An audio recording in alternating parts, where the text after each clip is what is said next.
Hello everyone. आप सभी का स्वागत है ऑक्सीजन इंस्टीट्यूट के वीडियोस क्लासेस में। आज अपन फिजिक्स के टॉपिक के बारे में स्टडी करने वाले हैं जिसका नाम है इलेक्ट्रिक करंट। ठीक है, विद्युत धारा। इलेक्ट्रिक करंट ये चैप्टर बहुत ही इंपॉर्टेंट है सर अपने लिए, और यहाँ से बहुत से इंपॉर्टेंट क्वेश्चन भी पूछे जाते हैं कॉम्पिटिटिव एग्जाम्स वगैरह में भी, और अपने बोर्ड एग्जाम्स में पूछे जाते ही हैं। ठीक है, इलेक्ट्रिक करंट सर विद्युत धारा, इसके बारे में अपन पढ़ेंगे क्या इलेक्ट्रिक करंट होता क्या है, और इसमें कुछ और भी डिफरेंट डिफरेंट डेफिनेशंस हैं, टॉपिक्स है अलग अलग, उनके बारे में भी अपन स्टडी करने वाले हैं। फर्स्ट ऑफ ऑल अपन को क्या पता होना चाहिए सर इलेक्ट्रिक करंट होता क्या है। ठीक है, इलेक्ट्रिक करंट, अब कोई भी चैप्टर स्टार्ट करते हैं अपन, ठीक है, तो उसका मतलब हमें पता होना चाहिए। ठीक है, उसकी डेफिनेशन पता होनी चाहिए कि ये चैप्टर है क्या, किसके बारे में है, ये सब कुछ हमें पता होना चाहिए। इलेक्ट्रिक करंट आता है सर। ठीक है, अब इलेक्ट्रिक करंट सर होता क्या है, कंफ्यूज मत होना इलेक्ट्रिक चार्ज और इलेक्ट्रिक करंट में। क्यों सर, क्योंकि ऐसे नहीं कि कई कई कुछ स्टूडेंट्स होते हैं वो क्या समझते हैं दोनों सेम है, चार्ज भी सेम है करंट भी सेम, ऐसा नहीं होता है सर। इलेक्ट्रिक करंट का मीन्स क्या होता है, rate of flow of charge या rate of flow of electrons in a conductor. ठीक है, ये होता है इलेक्ट्रिक करंट। देखिए सर ध्यान से देखना, इलेक्ट्रिक करंट की डेफिनेशन पे चलते हैं अपन। इलेक्ट्रिक करंट क्या होता है, the rate of flow of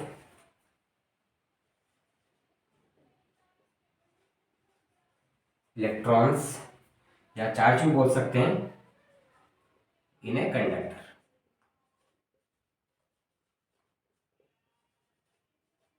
ठीक है सर, बहुत ही इजी डेफिनेशन इलेक्ट्रिक करंट की। क्या इलेक्ट्रिक करंट होता क्या है sir, rate of flow of electrons या rate of flow of charges in a conductor, ये होता है आपका इलेक्ट्रिक करंट। बहुत ही सिंपल डेफिनेशन है सर। किसी भी कंडक्टर में, ठीक है, किसी भी कंडक्टर में, चालक में इलेक्ट्रॉन्स का फ्लो होना या चार्ज का फ्लो होना सर, उसे क्या कहते हैं हम, इलेक्ट्रिक करंट कहते हैं। वहीं से इलेक्ट्रिक करंट प्रोड्यूस होता है सर, ये अपना इलेक्ट्रिक करंट होता है। इसमें बहुत से टॉपिक हैं, उसके बारे में स्टडी करते हैं। अब आगे चलते हैं सर। इलेक्ट्रिक करंट आप समझ गए होंगे क्या होता है, rate of flow of electrons in a conductor is called electric current. बहुत ही इजी डेफिनेशन है सर, लर्न कर सकते हैं आप बहुत ही इजीली। अब देखिए सर, इलेक्ट्रिक करंट की यूनिट क्या होती है, आप सभी को पता होगा। इलेक्ट्रिक करंट और इलेक्ट्रिक चार्ज दोनों अलग अलग है। ठीक है, इलेक्ट्रिक करंट की यूनिट होती है एम्पियर, और चार्ज की यूनिट क्या होती है सर, कूलाम होती है। ध्यान से समझना सर, याद रख लेना ये चीज़ें सर, बहुत ही इंपॉर्टेंट भी है। आप समझो कि छोटी छोटी चीज़ें हैं, कुछ नहीं होगा, पर ये छोटी छोटी चीज़ें, छोटे छोटे सिली क्वेश्चंस भी अपने कॉम्पिटिटिव एग्जाम्स में, बड़े बड़े एग्जाम्स में पूछे जाते हैं। करंट की यूनिट बताइए, चार्ज की यूनिट बताइए, सबकी यूनिट पूछ लेते हैं ये। ठीक है, तो ये याद करना बहुत जरूरी है। SI unit of current. ठीक है, एसआई यूनिट ऑफ करंट क्या होती है sir, SI unit of current ampere. क्या होती है, एम्पियर। ठीक है सर, एम्पियर होती है। बहुत ही ईजी है। ठीक है, एसआई यूनिट ऑफ करंट हो गया। एसआई यूनिट ऑफ चार्ज पे चलते हैं, एसआई यूनिट ऑफ चार्ज पे चलते हैं सर। ठीक है, चार्ज की यूनिट पे चलते हैं सर। चार्ज की यूनिट क्या होती है, चार्ज की यूनिट क्या होती है, अभी बताया था सर मैंने, कूलाम। ठीक है, कूलाम होता है सर।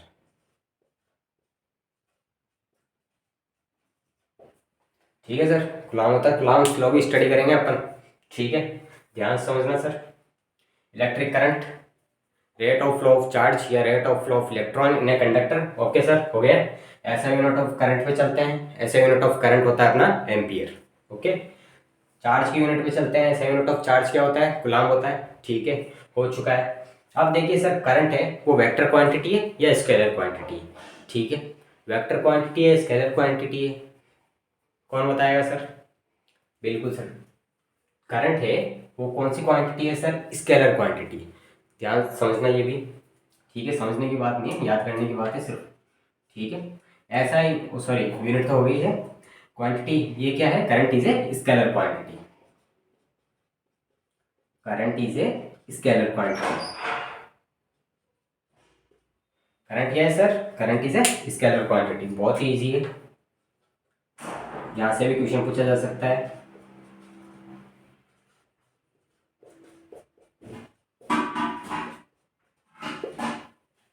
ठीक है, हो चुका है करंट। करंट इतना ही है, ज़्यादा इसमें स्टडी करने वाली बात नहीं है, टॉपिक्स है वो स्टडी करेंगे। ठीक है, rate of flow of electrons in a conductor is called current, ऐसा unit of current is ampere, ऐसा unit of charge is coulomb, current is a scalar quantity. Current का जो मूवमेंट होता है सर, ठीक है, करंट कौन सी डायरेक्शन में जाता है, जहाँ पर चार्ज फ्लो होता रहता है वहाँ पर क्या होता है सर, करंट उस डायरेक्शन में जाता है जहाँ पर क्या फ्लो होता है, चार्ज फ्लो होता है, इलेक्ट्रॉन्स फ्लो होते हैं।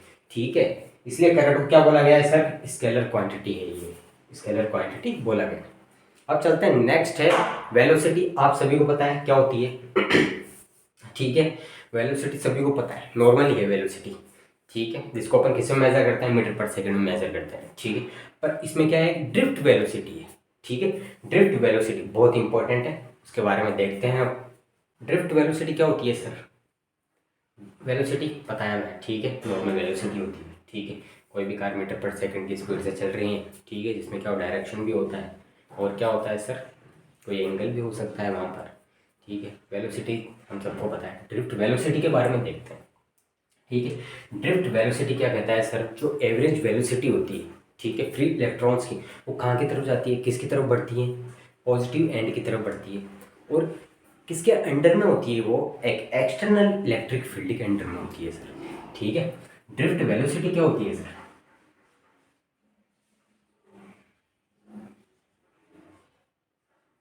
एवरेज वेलोसिटी, ध्यान से समझना, average velocity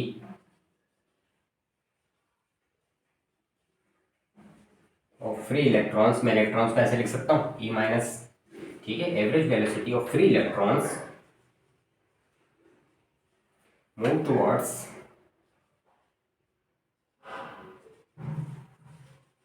towards positive end under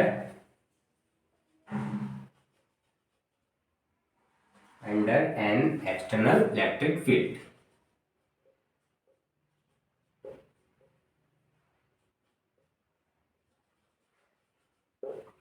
Under an external electric field.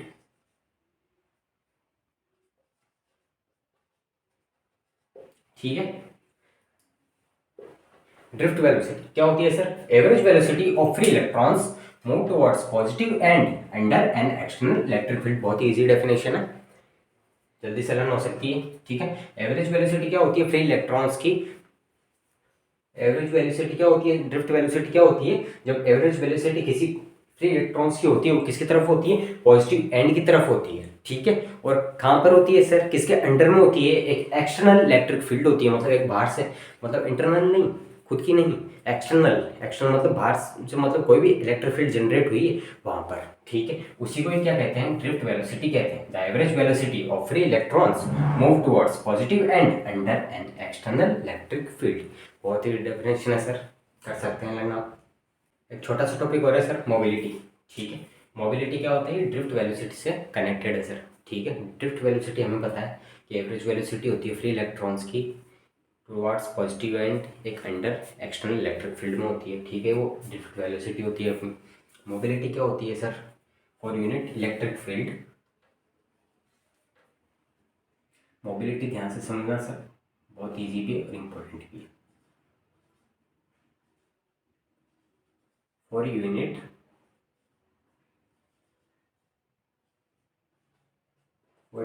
electric field,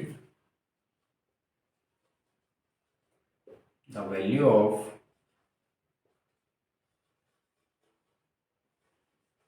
average drift velocity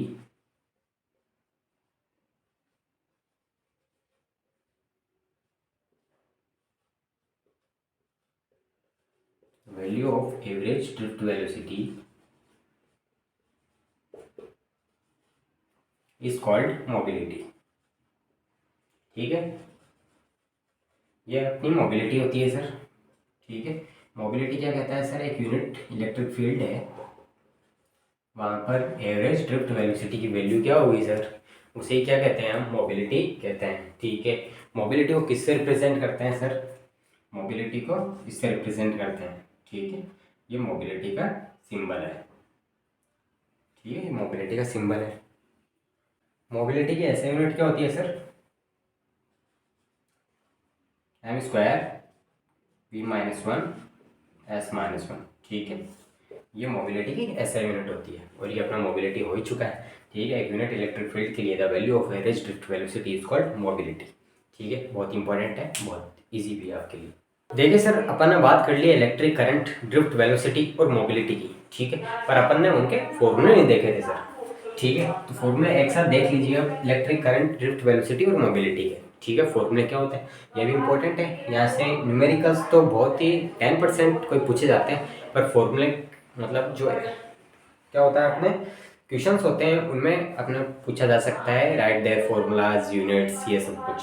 ठीक है, तो इलेक्ट्रिक करंट तो मैंने बता दिया है, एम्पियर यूनिट होती है। ठीक है, और क्या होता है सर? कूलम्ब पर सेकंड। ठीक है, तो इसे किससे रिप्रेजेंट करते हैं सर?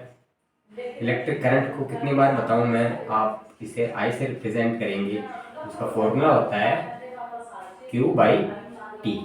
ठीक है, कूलम्ब पर सेकंड। ठीक है, बहुत ईजी है, कूलम्ब पर सेकंड। Q को तो क्या बोलते हैं? कूलम्ब बोलते हैं, और टी यहाँ पर सेकंड हो जाएगा, टाइम सेकंड हो जाएगा। ठीक है, I equals to Q by T. फिर आती है ड्रिफ्ट वेलोसिटी। ठीक है, करंट को ऐसे रिप्रेजेंट करते हैं, ध्यान रखना सर। ड्रिफ्ट वेलोसिटी आती है, इसे रिप्रेजेंट करते हैं हम वीडी। ठीक है, क्या होता है सर? वीडी होता है, इसे रिप्रेजेंट करते हैं हम। वो ड्रिफ्ट वेलोसिटी। ठीक है, drift VD equals to E E upon में एम।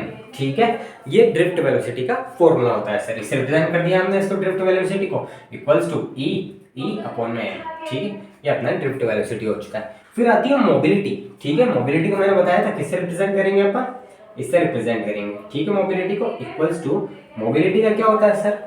मैंने बताया था average drift velocity per unit electric field. ठीक है, तो इसे कैसे लिखेंगे हम?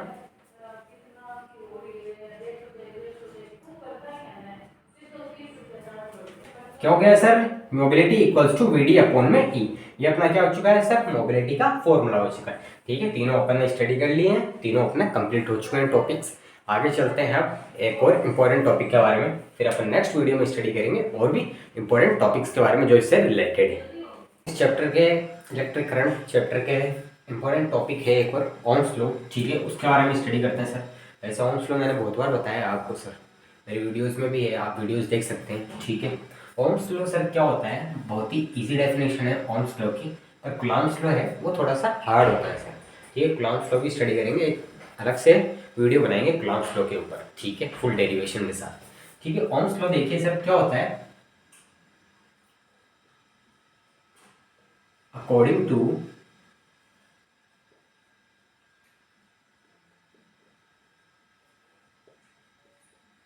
Ohm's law, the physical state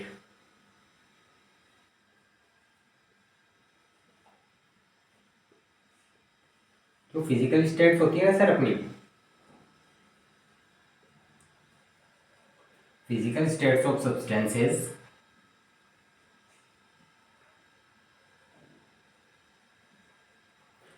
ठीक है, फिजिकल स्टेट्स मतलब क्या हो जाएगा sir? Temperature, pressure, area, etcetera, जो भी सर फिजिकल स्टेट्स है। ठीक है, वो क्या होगी? Remains unchanged. ठीक है, कांस्टेंट रहेगी,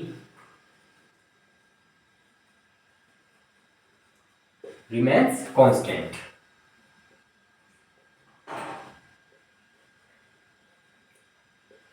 देन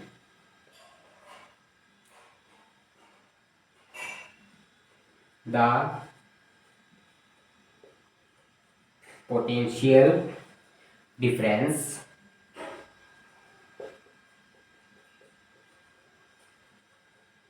पोटेंशियल डिफरेंस किससे रिप्रेजेंट करते हैं? v से।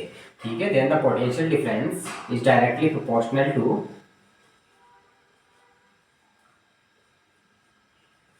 इज डायरेक्टली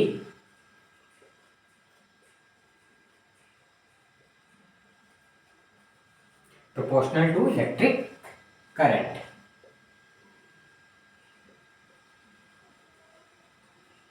करंट क्या हो जाएगा सर? आई हो जाएगा। ठीक है, ये ओम्स लॉ की डेफिनेशन है सर, बहुत ही ईजी है। ठीक है। ओम्स लॉ क्या होता है? According to Ohm's law the physical states of substances like temperature, area जो भी है, ठीक है, वो क्या होगी? रिमेंस कांस्टेंट रहेंगे। बाद में क्या होगा? जो पोटेंशियल डिफरेंस है वो डायरेक्टली प्रोपोर्शनल किसके हो जाएगा? इलेक्ट्रिक करंट के हो जाएगा। फिर प्रोपोर्शनल का जो साइन रिमूव करेंगे तो वहां पर एक क्या कांस्टेंट आ जाएगा, उसे क्या बोलते हैं? रेजिस्टेंस बोलते हैं सर। ठीक है, यहाँ से ओम्स लॉ का फॉर्मूला क्या बन जाता है सर? क्या होता है सर? मैंने पोटेंशियल डिफरेंस क्या होता है? डायरेक्टली प्रोपोर्शनल किसके हो जाता है? इलेक्ट्रिक करंट के हो जाएगा। ठीक है, मींस क्या लिख सकते हैं हम? V proportional to I। ठीक है, ये लिख सकते हैं। जहां से प्रोपोर्शनलिटी का साइन रिमूव होता है तो यहाँ पर क्या लग जाता है सर? एक कांस्टेंट लग जाता है जिसे बोलते हैं हम रेजिस्टेंस। ठीक है, तो क्या हो जाएगा? V equals to I R।